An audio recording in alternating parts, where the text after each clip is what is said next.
suis Bouchra Slimani, professeure de lettres modernes dans un collège de banlieue parisienne. Je suis la collègue de Kamel. Et alors moi, je vais rebondir sur ce que tu viens de dire. Cette difficulté que nous avons, nous, praticiens, facilitateurs, à accompagner les élèves, les apprenants,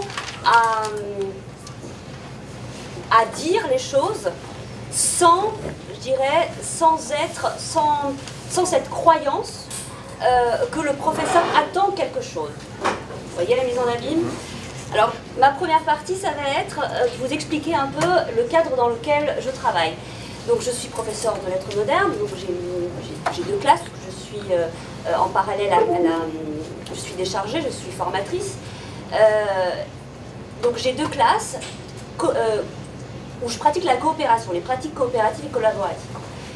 Et j'utilise cette fiche, qui est une mine, qui est un foisonnement d'outils, en début d'année, tout un trimestre, pour installer un cadre de coopération et pour installer une conscientisation de l'interlocuteur valable, du sujet pensant et de la place du professeur moi. Donc moi, professeur, qui je suis et qu'est-ce que je fais dans cet espace pédagogique avec ces élèves-là. Donc pendant 2 mois ou 3 mois, on travaille sur le sens de l'école. Ah, j'ai un écho. C'est Michel. Il est là dans l'ombre. L'ombre de Michel est sur toi. Quel honneur. Donc je disais qu'on installe le cadre, on a beaucoup parlé de vivre ensemble, là je vais insister sur le sens de l'école, pourquoi on est là. Donc une de mes premières séances, c'est qu'est-ce que l'école, qu'est-ce qu'une classe, qu'est-ce qu'un cours, qu'est-ce qu'un élève, qu'est-ce que professeur, et qu'est-ce que nous ensemble. Et je le présente ainsi. On va se poser ces questions avant de commencer l'année, puisqu'on va vivre 1 an ensemble. Et on va essayer de comprendre, de tenter de comprendre avec cette humilité, on a beaucoup parlé d'humilité aujourd'hui, pour savoir si on peut vivre ensemble. C'est une question. Donc je commence mon année avec un questionnement. Et déjà, je commence déjà sur la croyance et le savoir. Parce que tous les élèves, la majorité, nous disent, on est là pour apprendre. Apprendre quoi? Apprendre ce qu'on nous enseigne. Et qu'est-ce qu'on nous enseigne? Des savoirs. Des savoirs, c'est quoi? C'est ce qu'on nous dit d'apprendre. Vous voyez la tautologie, ensuite, on tourne. Et à un moment, je le note. On note tout. Là, on est en grand groupe. Et petit à petit, on questionne cet espace. Mais est-ce que vous êtes bien dans cet espace-là? Est-ce que vous croyez que c'est dans cet espace-là que l'on apprend? Et qu'est-ce qu'apprendre? Donc, on installe un cadre où l'on peut, comme tu disais tout à l'heure, où on peut discuter, échanger. Et ce n'est pas évident parce que ça casse, on va parler de l'école française, on va à contrario de ce que les élèves ont l'habitude de faire. C'est-à-dire, un élève, il est là, il s'assoit, il se tait, il écoute et il prend les notes. Et parfois, il pose des questions. Non, il répond à une question. Et là, on était dans le questionnement. On questionne et je leur demande surtout de ne pas donner de réponse. Dans un deuxième temps, je leur dis cet espace. Est-ce que pour vous, il facilite l'échange?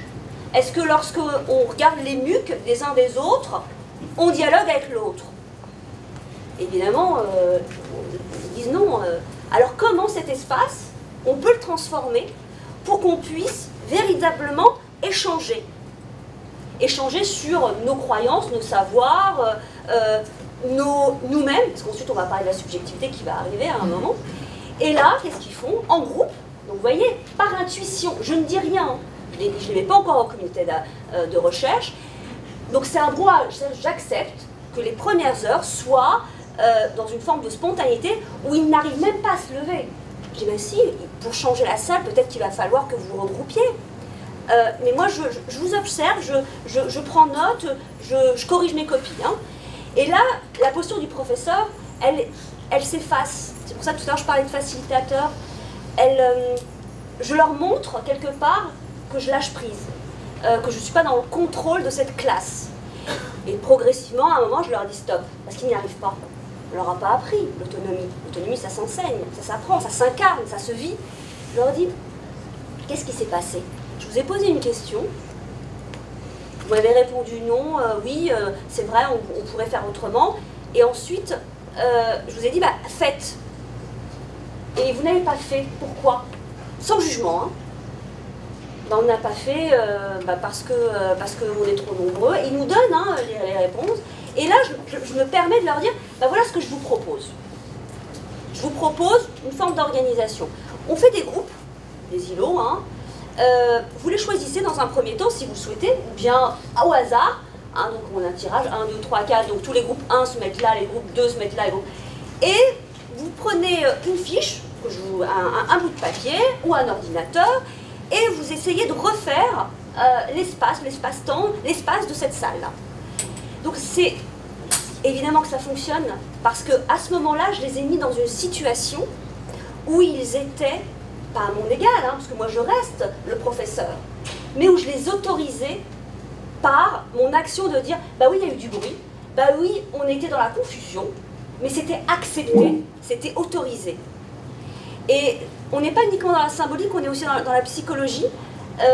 Dès lors, mon rapport, moi qui étais la détentrice du savoir, ne l'est plus à ce moment-là, parce qu'ils se disent qu'on est dans une co-construction du vivre ensemble. Et à partir de là, je leur fais des propositions du travail en groupe. Qu'est-ce que travailler en groupe? Qu'est-ce que le fait d'être en petit groupe, en grand groupe? Qu'est-ce que fait d'échanger à deux?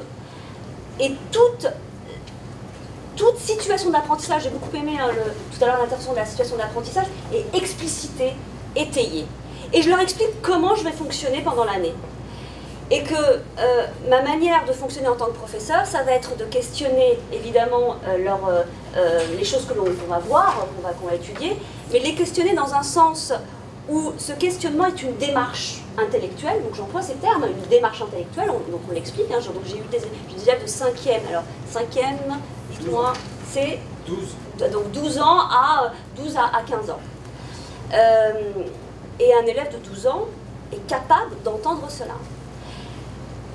Je leur explique aussi ma démarche, c'est-à-dire qu'on va faire du français, de la littérature, mais en faisant du français, de la grammaire, parce qu'on a des laboratoires de grammaire, on va utiliser cette démarche du conflit intellectuel, de l'échange, de la controverse, du questionnement qui questionne le questionnement, de la problématisation, de la conceptualisation, de l'argumentation. Évidemment, je ne vous dis pas ça à la première séance, mais je vous dis un trimestre entier pour installer une classe dans une dynamique d'apprentissage où tout est étayé.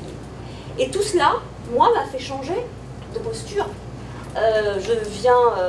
J'ai une formation universitaire de littérature et de philosophie, je suis arrivée avec le savoir, j'ai été assise pendant des années à écouter des professeurs et être en admiration et à prendre des notes. Et lorsque j'ai passé un concours qui ne m'a absolument pas préparée à mon métier, j'ai vu une pure contradiction entre ce que je croyais être l'enseignement et ce que je vivais, c'est-à-dire de la douleur, de la maltraitance chez les élèves. Et en cela, oui, l'école, j'ai commencé il y a 12 ans, pour moi c'était quelque chose de très carcéral. Et c'est pas un hasard si les architectes de prison font aussi les commissariats et les écoles. Et cela, vous savez que les élèves ont fait, parce que lorsqu'on nous dit qu'est-ce que l'école, ils nous disent c'est une prison, on nous demande de rester assis, on nous demande ceci, cela. Alors, mais argumenter pourquoi une prison? Et là, ils nous disent, ils nous font véritablement une analyse architecturale, une analyse même foucaldienne, mais on est chez Foucault, hein, ils nous font une analyse parfaite de comment on surveille et on punit à l'école. Il réécrit Foucault. Donc à partir je dirais du déplacement que j'ai fait dans mon métier, j'ai appris à me taire, j'ai appris à observer, j'ai appris à m'installer à côté d'un groupe qui est une communauté de recherche, qui s'appelle comme ça, hein, et simplement à les regarder. Et c'est vraiment un geste professionnel très fin, très complexe, à maîtriser, et j'apprends toujours, à voir comment les interactions se font, à poser la question qui ne va pas masquer ou faire penser à la place, mais qui va simplement peut-être étayer ou faire rebondir. Et l'art du questionnement, c'est quelque chose que l'on doit travailler et développer en didactique du philosophie. Et la question de la croyance, parce que je reviens aussi sur ce que tu disais, c'est que ce qui est très complexe et très subtil, c'est de ne pas déstabiliser, je dirais plus déconstruire, je n'emploie plus ce terme-là, mais de ne pas déstabiliser les subjectivités et les croyances de chaque individu pour arriver avec un savoir construit et ne pas les déstabiliser dans leur loyauté familiale, culturelle. Et là aussi, il y a beaucoup de finesse. Sinon, on est dans une forme de néocolonialisme, malheureusement, c'est un des écueils que l'on peut voir, je dirais, dans certaines expérimentations, ou bien dans un savoir sachant qui joue, qui est un simulacre de la connaissance en train de se construire. Et je pense que tout le travail qu'il y a à faire pour accompagner les professeurs sur ces questions-là, c'est cet art du questionnement, cet art de l'écoute active et bienveillante et exigeante, parce qu'ils sont capables d'aller très loin. Ils sont capables de... La dernière séance que j'ai faite, c'était sur le travail. Ils sont arrivés à dire que le travail était aliénant. Aliénant, le terme n'est pas de moi, hein. Ils l'ont entendu parce qu'on l'a un certain moment, aliénant, et qu'on était dans une forme de société du spectacle. On est chez Debord quand même. Hein. Debord, normal. Et du spectacle, et qu'eux-mêmes jouaient le rôle, étaient en train de se préfabriquer une société qui était une société capitaliste, on ne va pas employer le mot capitaliste, mais dire une société de consommation qui, à un moment, allait s'autodétruire. L'autophagie, quand même, on est dans une nuance très très subtile. Et là, évidemment, on a fait des cours, il y a eu des cours, mais ce sont des cours où on part évidemment d'expériences, on part des études de cas. Moi, dans ces fiches-là, ce que j'utilise beaucoup, évidemment, c'est beaucoup d'albums, beaucoup d'histoires, et les analyses de situation. On leur met une situation, problème, et ils doivent la questionner, et mettre des hypothèses, des leviers, et surtout pas nous solutionner, mais présenter la situation problème, et dire comment ils l'ont analysé, et comment, parce qu'on est vraiment dans le méta est très important, comment ils ont fait ce pas de côté pour arriver à une critique d'une situation, à une proposition sans validation. Parce que la validation aussi c'est autre chose, ils ne valident pas, ils sont dans « je me questionne », j'émets l'hypothèse de. Pour terminer, il y a quelque chose qui me semblait important, et que je vois maintenant presque comme une démarche qui est incarnée chez les élèves, c'est, tu en as parlé tout à l'heure, c'est qu'est-ce que je sais et d'où je sais ce que je sais. Et ce que je sais est toujours quelque chose qui est en questionnement. Et même la science, et même le savoir. Donc on n'est pas dans le dogmatisme. Et là on est dans une ouverture d'esprit, même avec des élèves de 5e ou des élèves de 11 ans ou de 12 ans. Et c'est pour ça que je parlais tout à l'heure de démarche. Et les professeurs ont une responsabilité énorme, parce qu'on veut, hein,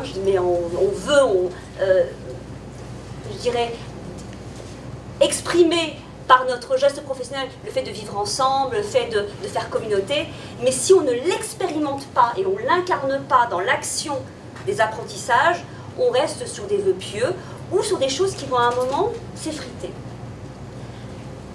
Merci. Bravo.